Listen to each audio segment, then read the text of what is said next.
Olá, pessoal, esse é mais um Fala Carlão. Fala Carlão, você já sabe, é sempre na prateleira de cima do agronegócio brasileiro. Mas tem dia, como eu falo aqui, que a prateleira fica mais alta ainda. É o caso hoje aqui, eu estou tendo a honra de receber meu queridíssimo amigo Sérgio Desen, a quem eu não via, não encontrar fazia algum tempo, desde que ele foi lá para o governo, porque a rotina dele deve ter mudado de um tanto que eu imagino o tempo dele não está fácil. Ô, Sérgio, em primeiro lugar, muito obrigado pela sua presença aqui no Fala Carlão, viu?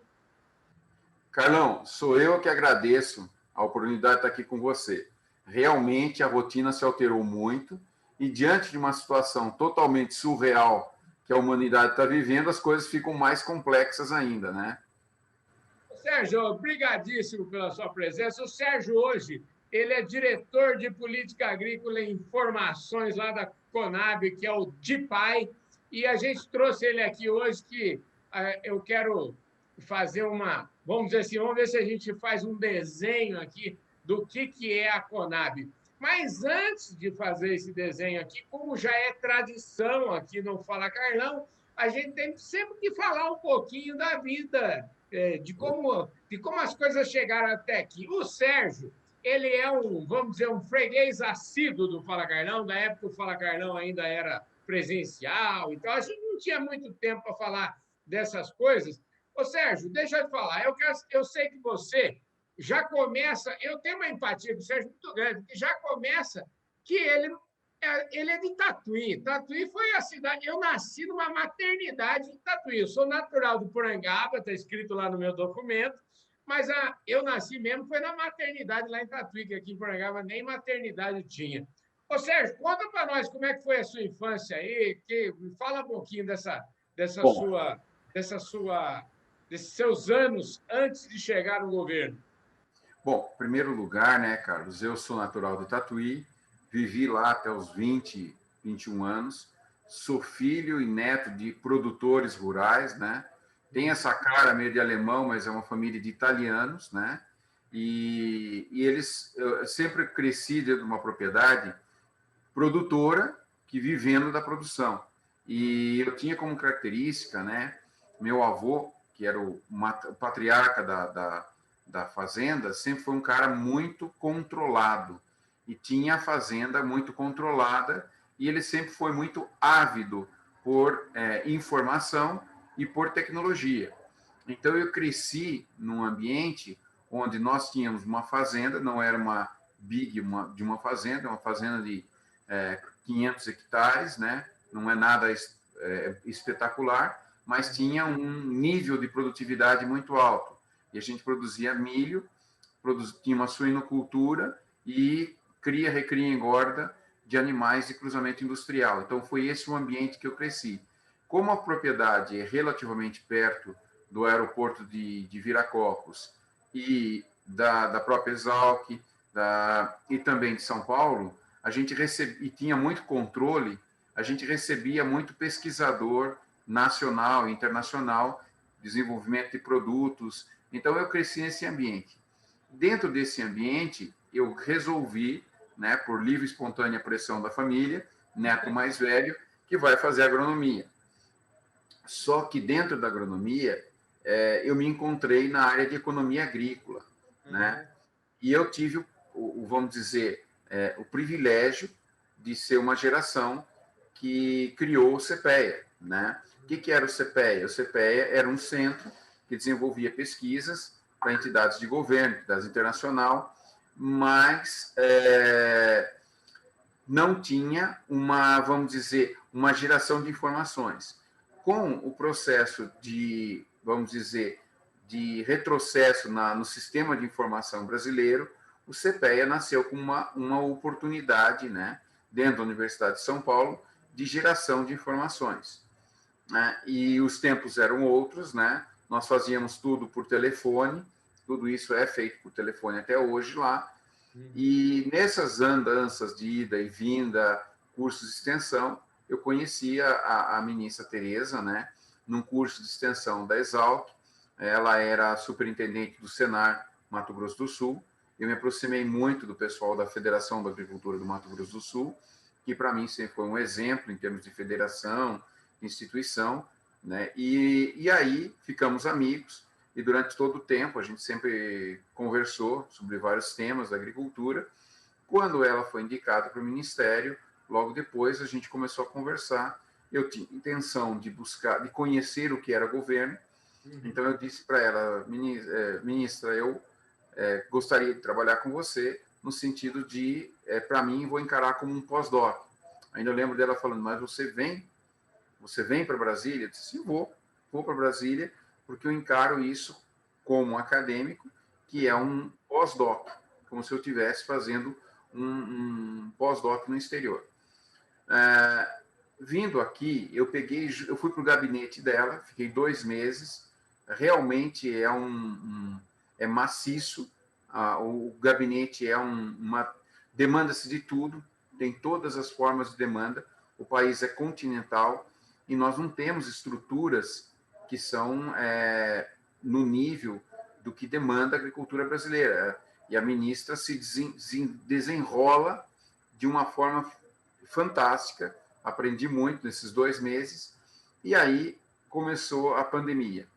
Com a pandemia, eu tive participação com ela na criação do grupo de trabalho da gestão de crise, né?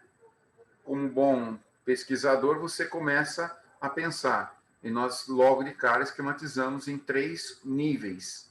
O nível de solução dos problemas, que era apagar incêndio, não deixar o sistema romper, ou seja, não podia faltar produto na prateleira. Nós estudamos rapidamente o que estava acontecendo em outros países.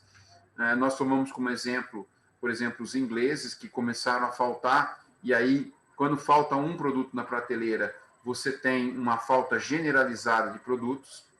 Depois eu olhei para outros países que não estava acontecendo isso, e aí nossa equipe toda viu essa questão da essencialidade, aquilo que não poderia parar. Então, não pode parar caminhão, não pode parar plantio, não pode parar misturadora de adubo, não pode parar casa veterinária, porque isso rompe, e rompeu a cadeia produtiva, nós perdemos o time de produção, e com isso a gente tem um processo enorme. Então, o grupo de apaga-incêndio era aquele do dia a dia. Aparece um problema, gera uma solução. Então, se geraram manuais, se geraram soluções, medidas, leis, notas, técnicas que foram resolvendo os problemas. O segundo grupo, a segunda camada, é aquele que tentava antever os problemas. Por exemplo, nós íamos entrar na colheita e nós precisamos manter a colheita em pé. Então, não deixar... O que é preciso para a colheita não parar? É aí que aconteceu. Nós entramos nesse processo todo, e esse processo todo foi para não parar a colheita de café, de cana e tudo mais, que a gente fazia manuais junto com o Ministério Público do Trabalho, junto com a saúde, junto com a economia. Eu estava nessa equipe, uma equipe fantástica, nós descobrimos pessoas dentro do Ministério, foi um negócio fantástico, todo mundo... Tinha gente que trabalhava 18 horas por dia para não parar, inclusive a ministra, né? Sábado, domingo, feriado. E depois o terceiro grupo foi um grupo que envolveu bastante o pessoal da Embrapa, inclusive o pessoal das universidades, que fizeram alguns modelos para a gente tentar ver aquilo que iria acontecer. Dentro do que você falou, né? Para fazer modelo de previsão, geralmente a gente usa o passado para prever o futuro, mas ninguém passou por uma pandemia. A verdade é essa. Todo mundo critica, fala isso, diz, né? Mas todo mundo está falando dentro de um ambiente que desconhece. Então, é muito difícil traçar futuro. E a gente fez algumas modelagens, então sabíamos que ia ter exportação, até que nível as exportações iriam. Nesse meio tempo, o então diretor de política agrícola, que era o Guilherme Soria Bastos, ele foi para a presidência da companhia, e aí a Tereza pediu para eu assumir. Aí, com isso, o que acontece?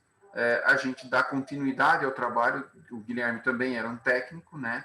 Nós tínhamos sido colegas de mestrado na Exalc, e aí eu dei continuidade ao que ele fazia e apliquei muitas das coisas que eu aprendi, que eu tinha na mão.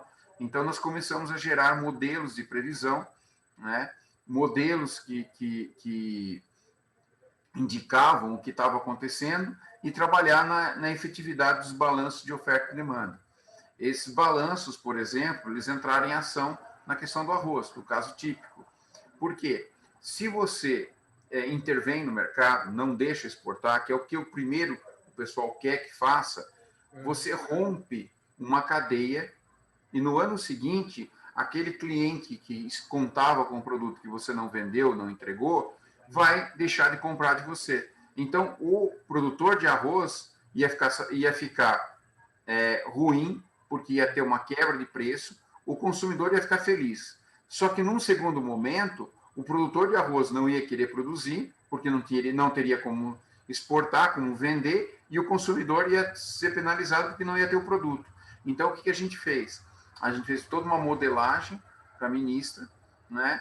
E essa modelagem a gente passou a ela, e aí o que aconteceu? A gente viu que os estoques, os balanços de oferta e demanda existiam. Então, com isso, o que acontece?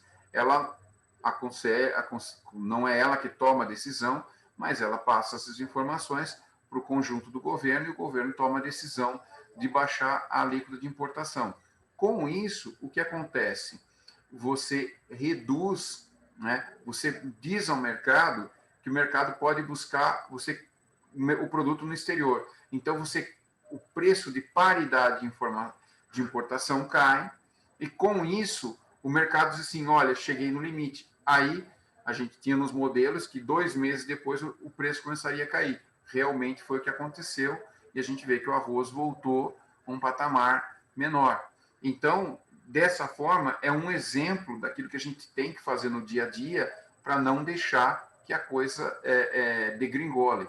E como a gente vive um momento onde o mundo tem escassez de produto, você tem que tomar decisões pautadas na melhor forma que você tem, com mais técnicas possíveis e disponíveis. Mas não é um trabalho do dia a dia, é um trabalho que não é simples, não é tranquilo, é um trabalho que demanda toda essa equipe. A Conab tem um corpo técnico, né? São aproximadamente 200 pessoas que estão nessa diretoria, tem mais de 100 pessoas a campo, visitando propriedades, tirando amostra, pesando o produto, georreferenciando, para que a gente tenha. Isso aí são modelos que a gente faz da taxa de crescimento da lavoura, para a gente acompanhar, por exemplo, segunda-feira a gente mostrou todo o levantamento que tinha da evolução da colheita da soja e da entrada do milho, que está aproximadamente 20 dias de atraso, um pouco mais, um pouco menos, dependendo da região. Então, isso daí tem efeito sobre a colheita, tem efeito sobre o seguro agrícola. Então, essas informações que nós temos que levantar aqui e que são oferecidas. Lembrando bem, praticamente esse trabalho ele teve uma mudança bastante radical nos últimos 3 anos por conta de que a gente agregou um pouco de tecnologia, está treinando as pessoas, está tentando trazer pessoas de fora para cá, fazer convênios, fizemos convênio com a Exalc, convênio com o Unicamp, convênios com o INPE, que nos possibilitam importar a tecnologia dessas organizações. E a gente está trazendo para o Brasil isso daí. Então, a ministra sempre enfatiza, se ao final do mandato dela, ela conseguir dar estatísticas mais confiáveis, acurácia do setor agro dentro do Ministério, ela cumpriu muito bem um dos pilares da gestão dela, né? E porque a gente olha para o Brasil, né, Carlos? A gente vê que o Brasil é visto como um grande provedor de alimentos, de fibras e de bioenergia para o mundo. Pois né? dentro dessa linha, né, eu até queria saber de você, porque você está aí num departamento e, vamos dizer assim, mexendo com esses números têm impactos, e parece que assim, é um equilíbrio que tem que haver entre, vamos dizer assim, o produtor e os consumidores. E lembrando que o consumidor não é só o consumidor do Brasil, é o consumidor do mundo inteiro. Aí, como é que vocês navegam nisso? Não, a gente tem convênios internacionais com várias instituições. E Uhum. nós temos números. Qual é o número que nós não podemos errar? É a produção brasileira. É o pilar de tudo, né? Então, nós temos que fazer o número, mostrar a metodologia que usamos, como fizemos, pessoas envolvidas e como chegamos nele, né? Nós estamos trabalhando hoje também com os dados existentes no Ministério para saber, por exemplo, o rebanho, o abate. Estamos estudando isso daí com base nos dados que existem dentro do Ministério, né, num primeiro ponto. Então, existe aquilo que nós precisamos do campo, existe aquilo que nós temos dentro que precisamos aproveitar. Feito o georreferenciamento de soja e milho, nós já fizemos de arroz, de café, vamos entregar soja e milho, que é 40 milhões de hectares, né, Carlos? Não é alguma coisa pequenininha, né? O pessoal fala, mas eu já faço na fazenda X, Y, Z. Quando você faz uma fazenda ou num determinado território, é uma coisa. Agora, vai fazer do Iapoque ao Chuí, com tudo, com a mesma metodologia, mesmo tudo igual. Então, isso daí é uma coisa que não é simples. Isso custa quase 40 milhões por ano para o Estado brasileiro. Então, nós temos que mostrar serviço, mostrar que somos capazes. Feito de soja e milho, isso vai ficar gravado. Quer dizer, com essa referência, o satélite, quando passar por cima da lavoura, vai estar marcando, ele vai saber, com aquela referência que eu dei para ele, ele vai saber que ali tem soja, ali tem milho. E com os cálculos da refletância da localidade, ele vai saber o estágio e o estado que está a cultura. Agora nós estamos olhando, o próximo passo vai ser olhar para a pastagem, vai ser olhar para a mandioca, né? Que são produtos que a gente precisa ter. Como que a gente vai falar? A gente precisa saber qual é a área de pastagem. Num segundo momento, quais são as condições da pastagem. Essa organização aqui é a única organização dentro do Estado brasileiro que tem gente treinada e que está historicamente para isso. Só que não era usada para isso. Praticamente não fazia isso. Então, nós temos um grande potencial. Outro dia, nós apresentamos isso, tinha 49 bancos. Por que o banco quer ver? Porque o banco precisa desses dados para reduzir o custo de seguro, para reduzir o custo de dinheiro, porque você tem previsibilidade, Carlos. Então, são modelos que a gente está usando que estão aí, que já deveriam ter sido incorporados há 10 anos, mas que a gente está tentando tirar 10 em 2. É mais ou menos isso que a gente está tentando fazer. A ministra está dando todo o apoio, todo o poder. Por exemplo, este ano, na questão do milho, o milho, a gente sabe que vai passar apertado, mas não há... e se, vamos dizer, o milho deixou de ser uma commodity que a gente produzia para autoconsumo. Hoje, o milho é um produto que o Brasil exporta muito, e nós não temos ainda a tradição de importar. E aí vem aquelas discussões filosóficas. Tem que estocar, tem que construir estoques. O estoque, que no passado era tão comum, a gente tinha, por quê? Porque, na realidade, nós tínhamos uma safra e o consumo ao longo de um ano. Só o milho, para você ter uma ideia, Carlos, em torno de 20% a 25% nós produzimos nessa primeira safra, na safra de verão, que antigamente era a safra e depois nós tínhamos a safrinha. Hoje, a primeira safra, em torno de 20% a 25% da produção. A segunda safra é 70% da produção. E a safrinha, que é em cima da soja. Por isso que estão todo mundo desesperado, porque demorou a chover. Agora choveu demais, então dificulta a colheita da soja. Não é pela colheita da soja que eles estão preocupados, é porque eles têm que plantar o milho, porque a janela de plantio é curta e a quantidade é imensa. Para você ter uma ideia, entre a semana passada e esta, nós plantamos 23% da área prevista de milho safrinha. Olha a velocidade que o Brasil flui. Eles tiraram praticamente 8 dias de atraso em uma semana. Então, é a nossa função acompanhar e municiar a Tereza com essa informação. E nós temos ainda uma terceira safra que vai ser plantada, que é a safra que é o plantio próximo do Equador, que é uma região nova de plantio, que se chama Cealba, e o Amapá e Rondônia. Essas regiões, elas já estão entre 3% e 5% da produção nacional. Então, veja bem como Então, você tem uma distribuição da produção ao longo do ano. As políticas de estocagem, as necessidades de estocagem mudam completamente, né? Então, tudo isso a gente tem que estar olhando o tempo todo. E aí, esse pessoal de campo tem um papel fundamental. Por exemplo, para mim, o pessoal de georreferenciamento aqui, Carlos, é fantástico. Tem uma doutora aqui que é excelente, né? Parabéns aí por esse trabalho. A gente podia continuar aqui falando muito ainda. Tenho certeza que esse departamento, essa diretoria aí vai estar em muito boas mãos. Eu fico muito feliz em saber que o Brasil está nesse caminho de realmente trazer modernidade aí para o serviço público. A sua presença aí, com certeza, vai fazer esse caminho acelerar muito, viu, Sérgio? Obrigado pelas palavras, Carlos. É fundamental que a sociedade conheça esse trabalho, abra as portas. Nós estamos tendo muita dificuldade com o pessoal de campo, porque está todo mundo com medo, está todo mundo apavorado. E o técnico nosso vai visitar várias propriedades. Então, nós estamos tendo dificuldade, sim. É importante a gente esclarecer e é importante a gente ter noção da dimensão de que a informação é necessária, não só para o Brasil, como você falou, mas para o mundo. Nós estamos falando de milho, por exemplo, eu tenho que olhar para o Paraguai, que não tem estatística, e responde por quase 10% do que nós importamos de milho. Como está a safra do Paraguai? Ele vai influenciar diretamente.